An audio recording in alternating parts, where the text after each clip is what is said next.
Hai guys, thank you udah klik video ini. Jadi aku mau ajak kalian bahas kasus naas yang dialamin seorang jurnalis wanita di kota Banjarbaru, Kalimantan Selatan. Yang semuanya dilakukan pelakunya ini ya, yang sebagai oknum TNI Angkatan Laut. Yang tega dan nekat melakukan ini semua yang emang horor banget sih ini orang. Makanya nih ya, kasus ini harus banget kita bahas di sini supaya nantinya bisa jadi pembelajaran dan renungan kita semua. Supaya kedepannya ya kasus-kasus kayak gini jangan sampai terjadi lagi, terutama untuk kita-kita yang udah menjadikan kasus-kasus kayak gini sebagai pembelajaran. Oke lah, kayak gimana kisah dan kasusnya langsung aja kita bahas sedetail mungkin yang aku bisa. Tapi kayak biasa sebelum kita lanjut ya, kita ritual dulu. Jadi siapkan minuman dan cemilan kalian, siapkan juga posisi ternyaman menurut kalian kayak gimana. Jadi kalau udah nyaman, udah santuy, nah jadi soal kasus ini. Yuk kita bahas. Juwita yang dikenal dengan panggilan Juju, kelahiran tahun 2002 yang tinggal dengan orang tuanya di Kelurahan Palam, Kecamatan Cempaka, Kota Banjarbaru, Kalimantan Selatan. Sejak sekolah, Juju ini ternyata udah bercita-cita menjadi jurnalis karena terinspirasi dari Najwa Shihab yang sukses sebagai jurnalis wanita. Demi cita-citanya, di tahun 2021 setelah dia lulus SMA, Juju pun kuliah di Uniska atau Universitas Islam Kalimantan, tepatnya di Fakultas Fisip. Terus setelah setahun kuliah ya, di tahun 2022 demi menggapai cita-citanya, dia pun mendaftar menjadi jurnalis di media lokal di sana. Nah, karena emang dibekali bakat alami, karena emang kecintaannya menjadi jurnalis ya, Juju pun berhasil diterima dan mulai bekerja sebagai jurnalis sambil kuliah. Sejak ini, Juju pun terus belajar bahkan mendalami soal ilmu jurnalistik dan kerja dengan penuh dedikasi. Sampai akhirnya ya, setelah beberapa tahun kerja yang sebagai jurnalis, tulisannya pun mulai dikenal karena kualitasnya, yang bahkan udah bisa bersaing dengan jurnalis-jurnalis terbaik di sana. Sampai dia pun sempat mendapat pengakuan sebagai wartawan muda yang kompeten. Dan juga udah tergabung dalam anggota Persatuan Wartawan Indonesia Kalimantan Selatan. Dan banyak penghargaan dan prestasi lain yang berhasil dia dapatkan yang sebagai jurnalis muda. Terus 3 tahun kemudian yang udah di tahun 2024,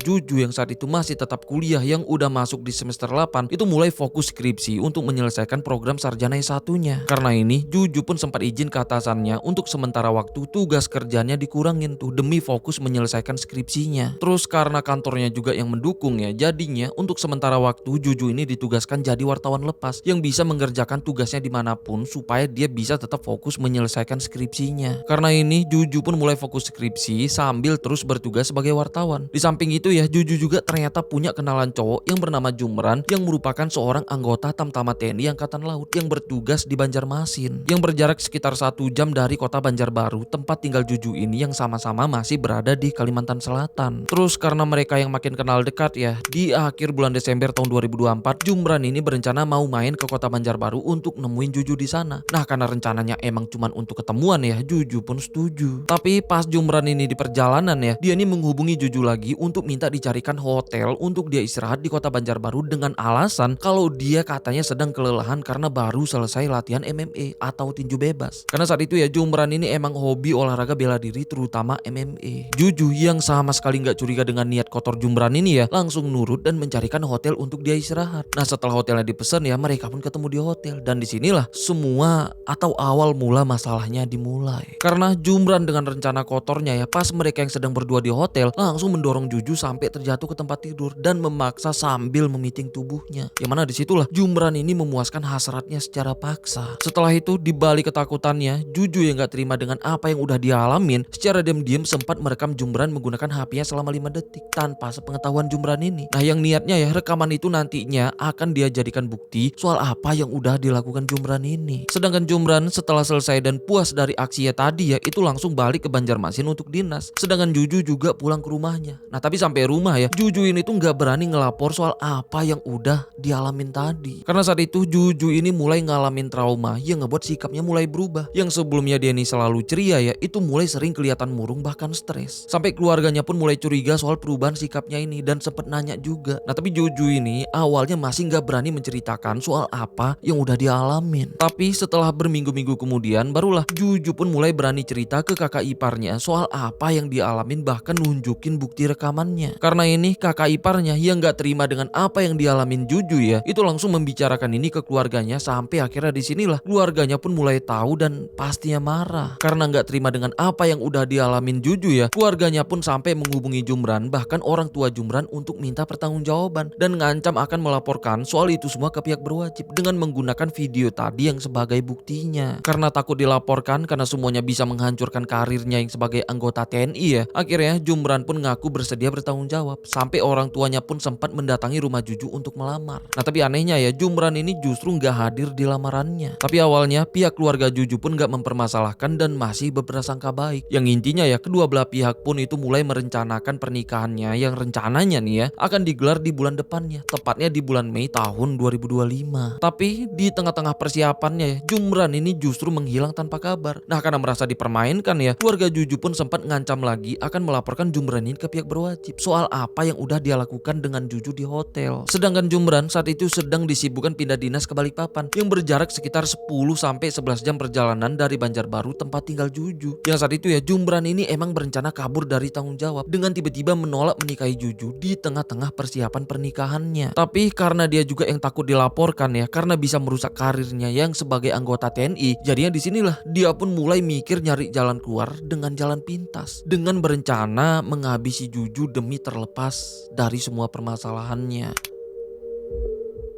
Jadi di tanggal 21 Maret tahun 2025 yang udah masuk di bulan Ramadan ya, Jumran yang saat itu sedang dinas di Balikpapan langsung menghubungi Juju untuk ngajak ketemuan di kota Banjarbaru. Juju yang gak curiga dengan rencana buruknya langsung setuju, bahkan gak ngasih tahu keluarganya soal rencananya yang akan ketemuan sama Jumran. Setelah Juju setuju, di hari itu ya, Jumran pun langsung berangkat naik bus dari Balikpapan ke kota Banjarbaru yang nempuh perjalanan selama semalaman. Paginya begitu nyampe di Banjarbaru, dia pun langsung ngerental mobil Daihatsu untuk melancarkan aksinya. Nah setelah ngebawa mobilnya, dia pun langsung ke minimarket di sana untuk ngebeli masker dan sarung tangan yang juga untuk melancarkan aksinya. Setelah beres, barulah dia pun menghubungi Juju untuk ngabarin kalau dia udah tiba di Banjarbaru dan langsung ngajak ketemuan. Karena ini, Juju yang saat itu sedang di rumah langsung siap-siap dan di jam 9 paginya ya, sebelum berangkat, dia pun sempat izin ke keluarganya dengan alasan mau ketemu seseorang. Karena nggak curiga, keluarganya pun setuju. Yang mana itulah terakhir kalinya mereka ngelihat Juju. Setelah itu ya, Juju pun langsung berangkat menggunakan motornya Yamaha Frigo. Sedangkan Jumran yang saat itu udah standby di kawasan kantor Gubernur Kalimantan Selatan yang ada di kota Banjarbaru langsung nyuruh Juju datang ke sana. Setelah ketemu, Jumran pun langsung ngajak Juju jalan-jalan menggunakan mobil rentalnya. Nah karena ini ya, Juju pun sempet parkirin motornya ke minimarket yang gak jauh dari sana. Setelah itu barulah mereka pun jalan menuju ke wilayah Gunung Kupang. Terus setelah mereka memasuki kawasan kebun karet dengan situasi jalannya yang sepi ya, Jumran pun ngeberhentiin mobilnya dan langsung maksa Juju ini pindah ke bangku belakang. Yang mana disitulah Jumran pun langsung memiting tubuh Juju yang berusaha melepaskan diri. Nah tapi karena tenaga yang gak seimbang ya, disitu Jumran pun lagi-lagi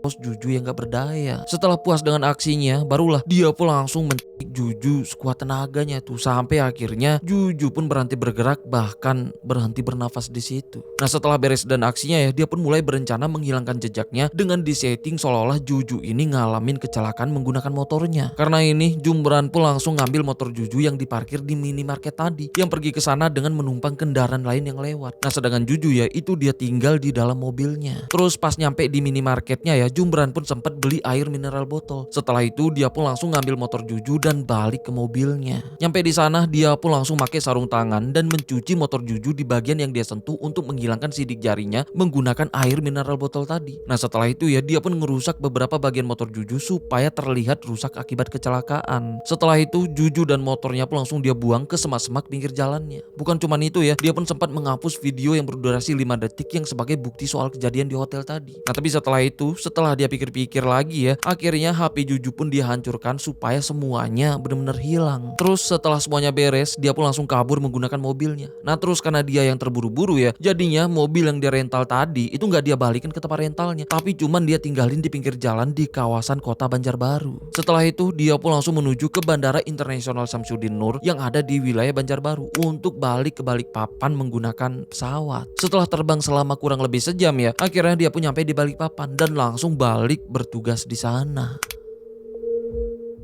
Yang masih di hari yang sama ya, sorenya nih di sekitaran jam 3 sore, warga di wilayah Jalan Gunung Kupang itu dihebohkan dengan temuan seorang wanita atas nama Juwita yang ditemukan tergeletak di pinggir jalan dengan kondisinya yang udah gak bernafas lagi. Yang awalnya ya semuanya ngira kalau wanita itu korban laka lantas. Karena ini warga pun langsung manggil ambulan yang akhirnya ya tubuh Juju pun langsung dilarikan ke RSUD Idaman Banjarbaru. Setelah itu ya keluarganya nih ya yang dengar kabar ini pun pastinya histeris dan langsung mendatangi RSUD-nya. Sedangkan polisi juga mulai turun tangan yang menyelidiki sesuai SOP ke korban laka lantas. Nah tapi setelah diselidiki ya ternyata banyak kejanggalan. Yang pertama, luka di tubuh Juju sama sekali nggak memperlihatkan akibat kecelakaan, malah lebih terlihat kayak korban kekerasan. Bukan cuman itu, kerusakan di motornya juga banyak kejanggalan karena nggak kelihatan kayak kecelakaan. Apalagi ya setelah lokasi TKP-nya juga diselidikin nih ya, ternyata sama sekali nggak ada tanda-tanda kecelakaan di jalannya juga. Ditambah setelah tubuh Juju diotopsi ya, juga ditemukan cairan putih di tubuhnya yang mengindikasikan adanya tindak pemerkosaan yang dialamin Juju ini. Nah karena ini ya polisi pun itu terus melakukan pendalaman. Di samping itu kabar soal kasus ini pun langsung menyebar dan menghebohkan seluruh masyarakat di sana. Nah sampai Jumran yang saat itu sedang dinas di Balikpapan ya juga ngelihat berita soal temuan Juju ini. Terus yang ngebuat dia panik ya, saat itu pihak kepolisian itu mulai meyakini ada pelaku di balik itu semua. Dan polisi juga saat itu mulai melakukan pendalaman soal siapa pelaku di balik kasus ini. Karena panik takut dicurigain ya, Jumran pun langsung menghubungi keluarga Juju yang seolah ikut bela sungkawa, bahkan sampai ngirim uang sebesar 1 juta ke keluarga Juju yang sedang berduka. Tujuannya ya supaya nggak dicurigain. Tapi ya apapun itu ya, polisi pun terus melakukan penyelidikan. Sampai akhirnya polisi pun nemuin sebuah petunjuk penting dari laptop milik Juju. Karena saat itu ya Juju ini sempat login WhatsApp di laptopnya. Nah jadinya polisi pun menyelidiki dari WhatsAppnya dengan siapa Juju ini terakhir kali berkomunikasi. Dari sini barulah terungkap karena sebelum kejadian ya Juju ini sempat janjian dan pergi sama Jumran yang sebagai oknum TNI AL yang bertugas di Balikpapan. Karena ini polisi pun langsung kerjasama dengan Datasemen Polisi Militer TNI AL untuk mengungkap kasus ini di bawah yurisdiksi militer. Nah syukurnya pihak kepolisian dan juga polisi militer TNI AL itu langsung berusaha mengungkap kasus ini dengan langsung menjemput Jumran di tempat dinasnya untuk diperiksa dan pastinya diinterogasi. Nah karena kebohongan gak akan bertahan lama diinterogasi ya, akhirnya gak butuh waktu lama ya Jumran pun mulai mengakui dan menceritakan semuanya. Yang mana dari pengakuannya ya dia tega melakukan itu semua ke Juju ya karena dia yang sebenarnya gak bersedia menikahi Juju. Sedangkan keluarga Juju yang tahu ternyata Jumran ini pelaku dibalik ini semua ya pastinya kaget dan langsung ngembaliin uang sebesar 1 juta yang sebelumnya dia kirim. Dan melalui kuasa hukumnya ya pihak keluarga pun mendesak supaya Jumran ini dijatuhin hukuman maksimal yaitu hukuman mati. Mengingat ya soal apa yang udah dia lakukan ini bukan cuma sekedar pembunuhan berencana tapi juga berkaitan dengan pelanggaran dari perlindungan wanita. Sampai Komnas Perempuan di Jakarta juga ya turut mengecam dari apa yang udah terjadi dan mengakui ini sebagai peristiwa femisida yang dilakukan atas dasar gender.